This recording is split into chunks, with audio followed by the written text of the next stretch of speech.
বাংলাদেশের অন্তর্বর্তী সরকারের সাথে ভারতের সম্পর্কের যে টানাপোড়েন চলছে তা মোকাবিলায় একযোগে কাজ করতে চায় ঢাকা এবং দিল্লি। রবিবার ওমানের রাজধানী মাস্কাটে ভারত মহাসাগরীয় সম্মেলনের সাইডলাইনে অন্তর্বর্তী সরকারের পররাষ্ট্র উপদেষ্টা তৌহিদ হোসেন এবং ভারতের পররাষ্ট্রমন্ত্রী এস জয়শঙ্করের মধ্যে বৈঠকে এ বিষয়ে আলোচনা হয়। বাংলাদেশের পররাষ্ট্র মন্ত্রণালয় জানিয়েছে, দ্বিপাক্ষিক সম্পর্কের ক্ষেত্রে উদ্বেগ এবং চ্যালেঞ্জ মোকাবিলার কথা স্বীকার করেছে উভয় পক্ষ।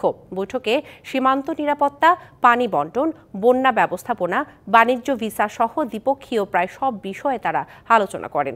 বৈঠকে গঙ্গা চুক্তি নবায়নের জন্য বাংলাদেশের তরফ থেকে তাগাদা দেওয়া হয়। এছাড়া সার্কের স্থায়ী কমিটির বৈঠকের গুরুত্ব তুলে ধরে বিবেচনার অনুরোধ করা হয় বৈঠকে।